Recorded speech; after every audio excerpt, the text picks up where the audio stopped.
Staff-student interaction. Staff-student interaction affects learner engagement at many levels.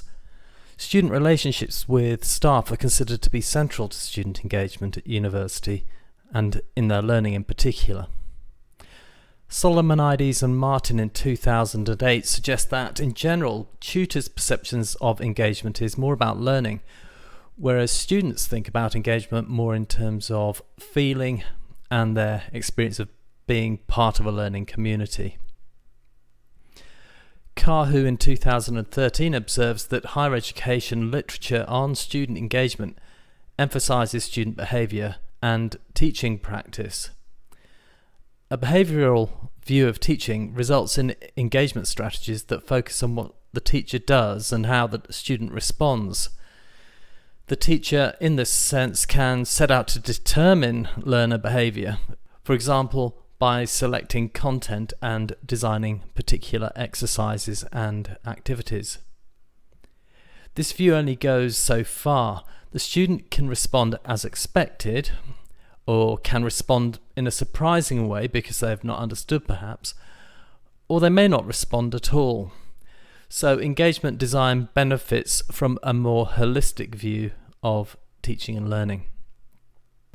It can be useful to understand the staff-student interaction view of learner engagement as a two-way dialogic relationship, or at least one that is not only about what the teacher sets out, a relationship that acknowledges the teacher's role as one that influences student behaviour. Furthermore, effective engagement may come from situations in which the student, or students together, initiate the interaction. In this case, the teacher may enhance engagement simply by creating the conditions that encourage behaviour. As well as behavioural and cognitive interaction, there can be affective interactivity that changes the way the student feels. In this view, the staff-student relationship may do well to focus on sensitivities, inclusivity, looking for signs of alienation, or creating a sense of fun.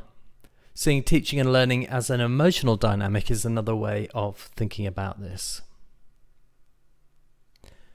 Affective engagement can, for example, stem from how the course is represented culturally, how the tutor talks about the values of the course or the associated profession, and the expectations for students to assume that culture as they learn and become the professional they aspire to be.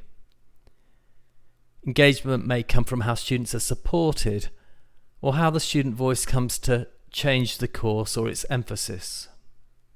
Similarly, a student's sense of belonging may be affected by matters beyond the direct control or style of their tutor, and relate to co-curricular activities, or even matters at home or at work.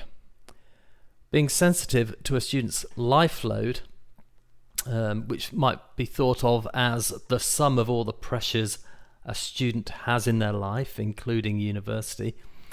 That's how Kahu explains it. Especially as students are having to finance their education to a greater extent. Well, this makes sense when thinking about engagement.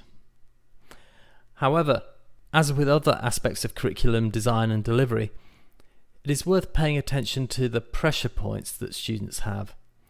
It is not necessarily continuous either, and it's worth looking for the life-wide successes that students have and not just their problems. Chickering and Gamson in 1987 set out the importance of frequent staff-student contact in and out of classes as being the most important factor in student motivation and involvement. Inspiration comes from knowing a few tutors well, thereby influencing a student's intellectual commitment and encouraging them to think about their own values and future plans. Staff-student interaction, therefore, needs to be thought about holistically. Think about what students learn, but also think about how they learn and how they manage their course.